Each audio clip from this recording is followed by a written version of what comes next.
Hola mis queridos amigos, nuevamente con ustedes, su doctor Tigre, el que ronca en esta negra noche neoliberal latinoamericana, sudamericana y ecuatoriana, un consejero de internautas, ideólogo del movimiento de internautas latinoamericano y de que, entre otras cosas, procura que desde Alaska hasta la Patagonia no existan muros, fronteras, ni visas, que haya libre circulación de personas y mercancías, que todos los habitantes del continente americano podamos gozar de los mismos derechos y que además la naturaleza, la diversidad cultural, la biodiversidad, la salud y la diferencia entre nosotros los seres humanos sea tolerada, respetada y protegida, donde además los seres humanos sean los mejores protectores de los animales, las plantas y la naturaleza.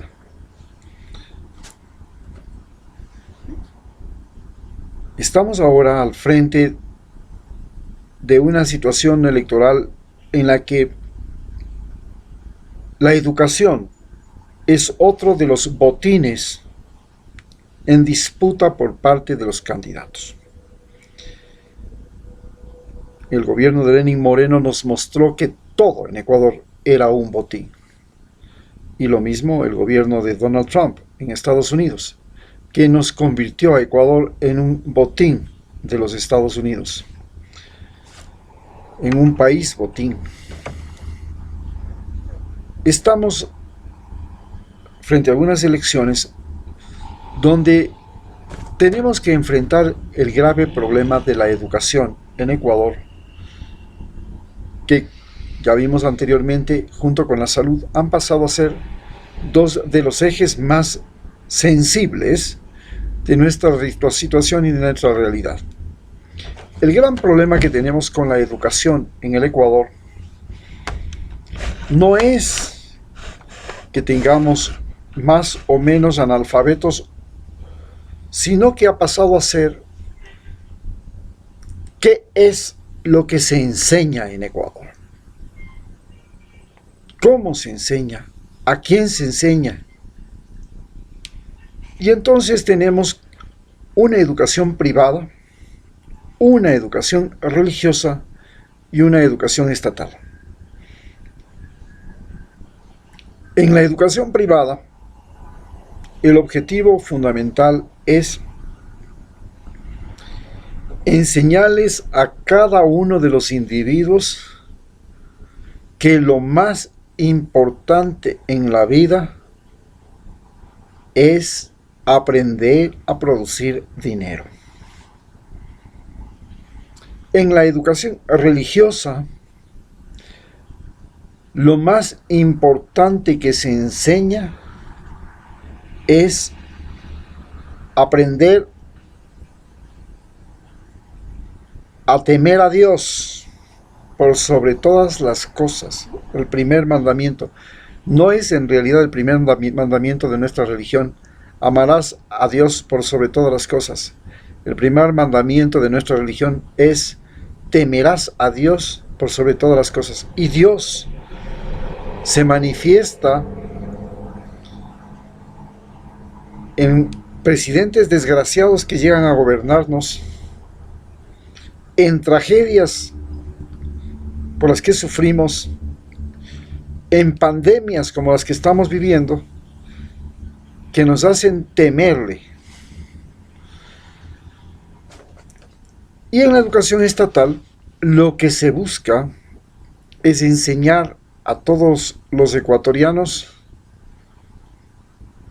que somos individuos que tenemos los mismos deberes, los mismos derechos y que tenemos que estar sometidos al mismo presidente, al mismo pícaro, al mismo gobernante, y que tenemos que soportarlo por 4 años si gana las elecciones y si no tenemos que soportarlo por 4 años y él logra repetir las elecciones y ganar otra vez, será por 8 años. Eso es lo que aprendemos en el colegio. Aprendemos simplemente a soportar los malos gobiernos. El contenido en sí, aprender ciencias, matemáticas, idiomas, en fin, todo eso, es parte de todo este currículum que nos permite a nosotros entender mejor la realidad, comunicarnos mejor y poder desarrollar nuestras capacidades mentales, nuestras capacidades físicas, nuestras capacidades emocionales. Y esto se convierte en educación, el mecanismo mediante el cual un país procura crear seres humanos que tengan virtudes, que tengan cualidades. El gran problema de nuestra educación, y en América Latina de toda la educación, es que se ha convertido la educación en la mayor fábrica de ninis, gente que ni estudia ni trabaja.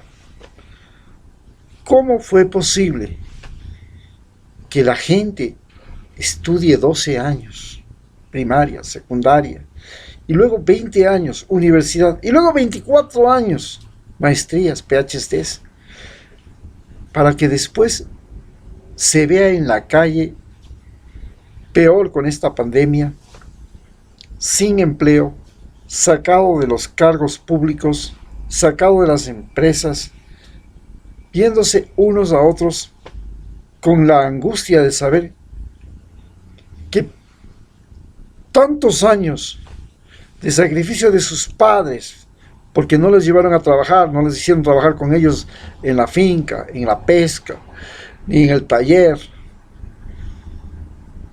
donde podían ayudar aunque sea a producir 4 realitos, 4 centavitos. Y ellos cargaron con todo el peso de alimentarlos, protegerlos, sacarlos de las enfermedades, evitar las malas amistades, ayudarles a salvarse de los vicios. Todo eso para que al final, sorpresa, sean otros desocupados más después de esta pandemia. La educación se convirtió en el botín en Ecuador de la Unión Nacional de Educadores, de los profesores. Era el mecanismo mediante el cual miles de profesores podían ganar su sueldo todos los días. Y formaron un sindicato, y este sindicato se encargaba de encubrir desde profesores violadores, intimidantes y malditos, y nunca se dedicó a reconocer quiénes eran los mejores, los más valiosos, los más extraordinarios profesores. Era un sindicato donde los mediocres se cubrían y donde los malos se protegían. Y eso llegó a ser poder en el Ecuador. Y actualmente, en este gobierno, la Universidad Central y el partido MPD tiene 2 ministros. Pero además, consiguieron que los grandes progresos conseguidos como Rafael Correa, como las escuelas y colegios del milenio, siglo XXI, las universidades emblemáticas y todo el sistema de evaluación de profesores, de evaluación de estudiantes, de rigurosidad en el aprendizaje, se viniera abajo y hasta las escuelas unidocentes, que eran escuelas que se creaban en tiempos en que el Ecuador no tenía plata, la población rural era la mayor parte de la población del Ecuador. Y esa población rural adquirió el derecho a votar desde 1979, porque antes de eso era analfabeta y no podía votar. Pero desde 1979 los analfabetos pueden votar, y entonces en ese momento se convierte en una prioridad enseñarles a los indígenas, enseñarles a los campesinos, a los pescadores. Se crean escuelas que eran simplemente una casucha con unas bancas, un pizarrón y un tipo que iba y les enseñaba a reconocer las letras, los números y a usarlos. Pero al mismo tiempo se convertía en el dueño del pueblo. Y el dueño del pueblo era el profesor. Y este profesor, cuando no recibía su salario, podía extorsionar a todos los padres de familia diciéndoles: tienen que comprar esto, tienen que pagarme esto, tienen que hacer esta cuota, tenemos la fiesta del día del padre, del día de la madre, tenemos que reunir cuotas y tener 2 salarios. El que le pagaba el gobierno, que nunca era puntual, que era muy malo su salario, y complementarlo con todo lo que sacaba de los padres de familia. Esto llevó a que inclusive los profesores se volvieran acosadores, y en el año 2017, una consulta popular se hizo para sancionar en el Ecuador a los profesores violadores, para no permitir la impunidad. Ustedes pueden llegar a creer que los profesores en este país eran individuos que se dedicaban al acoso sexual y vivían en la impunidad, y fue necesaria una consulta popular para castigarlos, que es la consulta que le permitió formar el Consejo Interamericano, el Consejo Interino de Participación Ciudadana y Control Social, y convertirse en pseudo dictador al actual presidente. Eso es la educación, ese era el botín de la educación en el Ecuador. ¿Pueden ustedes concebir?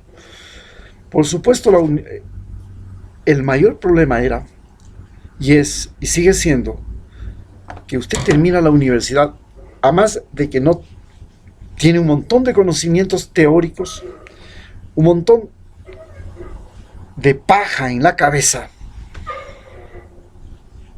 no sabe para qué sirve, porque hay una desconexión total entre la educación y la realidad.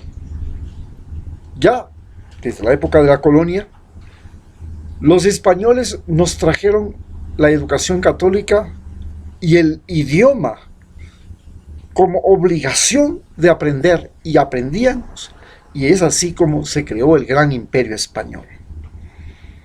Todos aprendimos a hablar español y todos aprendimos a ser católicos.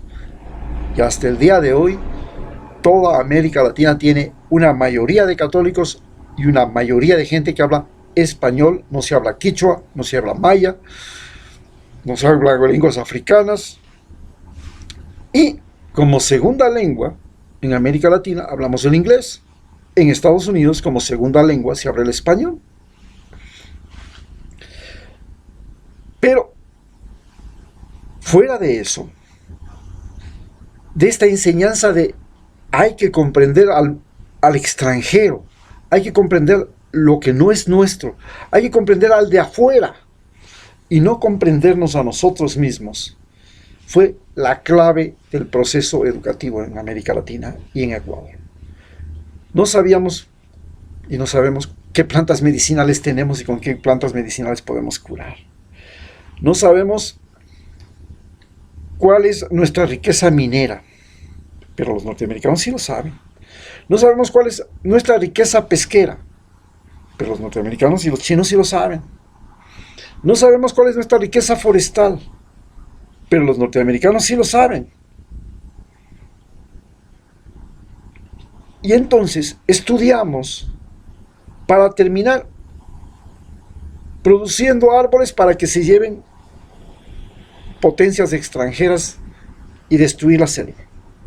Estudiamos para terminar con la pesca del Ecuador y producir camarones y destruyendo los manglares para que se lleven los de afuera. Estudiamos para producir enormes plantaciones de banano que se la comen los de afuera y a nosotros nos queda el concho, lo mismo que el café y el cacao. Estudiamos para ser serviles, para obedecer, para entretener a los turistas, para hacerles pasar buen rato. A cambio de eso, prostituimos a nuestras mujeres.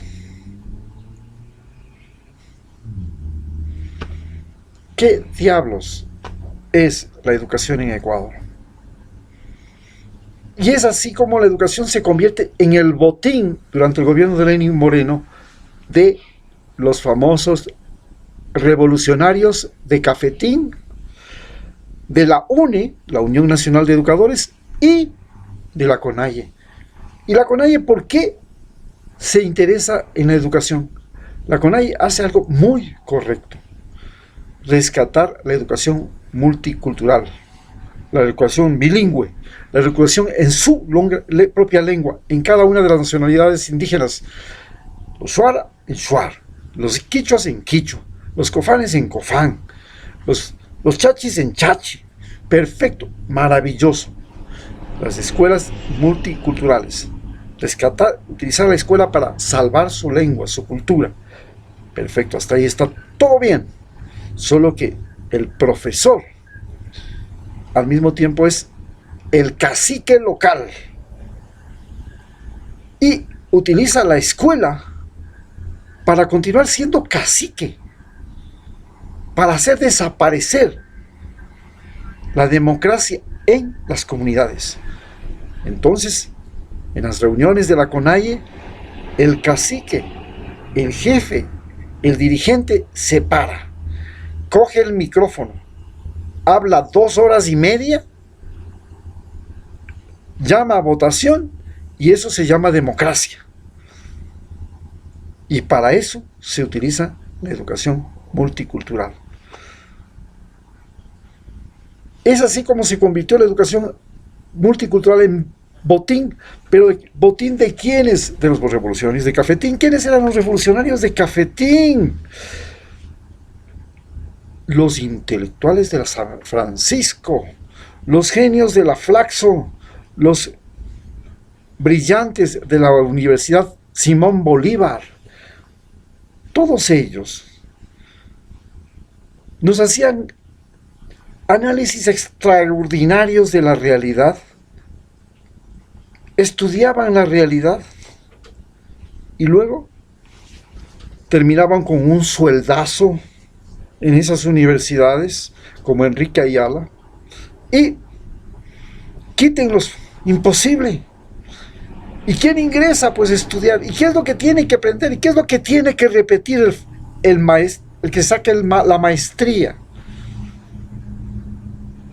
Lo que tiene que hacer no es enseñarnos a descubrir la realidad y a investigar cómo es eso, sino consolidar el odio a Correa, el odio al comunismo, el odio al clericalismo, el odio, y finalmente en eso se convirtió la universidad. Nadie aprendió más allá de que cómo se cura un paciente, cómo se sana un perro, cómo se construye una casa, cómo se hace un puente, pero no se entendía para qué se hace el puente, por qué se cura a la gente, por qué se salva al perro, por qué se siembra el árbol, por qué se cosecha, para quién se cosecha. Eso no, eso estaba fuera.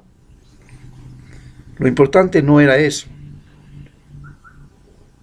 Eras el médico que tenías que curar, porque lo importante era curar. Pero no entendías que eras el médico que cuando curabas le estabas ayudando a hacer negocio a la transnacional, le estabas ayudando a hacer política al pícaro presidente, le estabas ayudando al patrón del poblado a mantener la cabeza baja a los indios. Muchas gracias.